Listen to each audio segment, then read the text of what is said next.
ধেয়ে আসছে এক বড় ধরনের কাঠামোগত দুর্যোগের স্থিতি তৈরি হয়েছে। ইতিমধ্যে দেশের দক্ষিণ পূর্বাঞ্চলের 7টি জেলা মারাত্মকভাবে বন্যা কবলিত হয়ে পড়েছে, যার মধ্যে বান্দরবান ও কক্সবাজারের আশঙ্কাজনকভাবে কমে যাওয়ায় রাজধানীতে জরাজীর্ণ ভবন ধস ও মাটি দেবে যাওয়ার এক চরম আতঙ্কজনক পরিস্থিতি তৈরি হয়েছে। শুধু ঢাকার জলাবদ্ধতাই নয়, এই অতিবৃষ্টির কারণে ইতিমধ্যেই সারা দেশে এক ভয়াবহ বন্যা পরিস্থিতি তৈরি হয়েছে।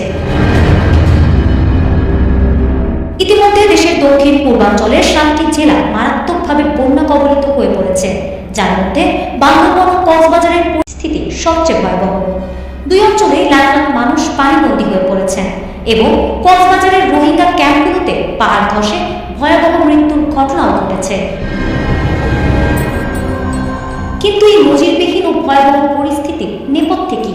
আবহাওয়াবিদদের মতে বঙ্গোপসাগরে সৃষ্ট গভীর নিম্নচাপ ও সক্রিয় মৌসুমী বায়ু যৌথ প্রভাবে এই মেঘভাঙা বৃষ্টিপাত হচ্ছে, যা দেশের দক্ষিণ পূর্বাঞ্চলকে প্লাবিত করার পাশাপাশি খোদ রাজধানী ঢাকাকেও খাদের কিনারায় দাঁড় করিয়েছে।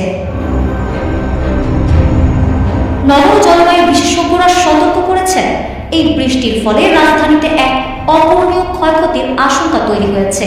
মাটির নিচে অতিরিক্ত পানি জমে যাওয়ায় ঢাকার বিভিন্ন এলাকায় পিচঢালা রাস্তা ফেটে মাটি ধসে যাচ্ছে এবং বিপজ্জনকভাবে নলকূপের মতো গভীর গর্তের সৃষ্টি হচ্ছে। শত শত নকশা বহির্ভূত ও অতি পুরনো ভবনের বেসমেন্টে দীর্ঘক্ষণ পানি জমে থাকায় সেগুলোর ভিত্তি ও প্রধান পিলার মারাত্মকভাবে দুর্বল হয়ে পড়ছে। ফলে যে কোনো মুহূর্তে ভবন ধস, নিচতলা প্লাবিত হয়ে মালামাল নষ্ট হওয়া, আন্ডারগ্রাউন্ড কেবল ভিজে দীর্ঘমেয়াদী বিদ্যুৎ বিপর্যয় এবং ড্রেনের নোংরা পানি মিশে শুকেও পানির তীব্র সংকট ও পানিবাহিত রোগের মতো ভয়াবহ বিপর্যয় ঘটতে পারে ঢাকার বুকে।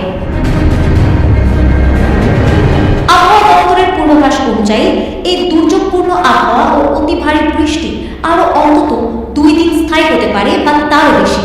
ফলে সামনের রাজধানীর ক্ষয়ক্ষতির মাত্রা ও ঢাকার বাইরের বন্যা পরিস্থিতি আরো অবনতি হওয়ার আশঙ্কায় নির্ঘুম রাত কাটাচ্ছেন বহু সাধারণ মানুষ। ইতিমধ্যে জরুরি উদ্ধার কাজে ফায়ার সার্ভিসের পাশাপাশি সেনাবাহিনী ও নৌবাহিনী বন্যা কবলিত এলাকায় কাজ শুরু করেছে।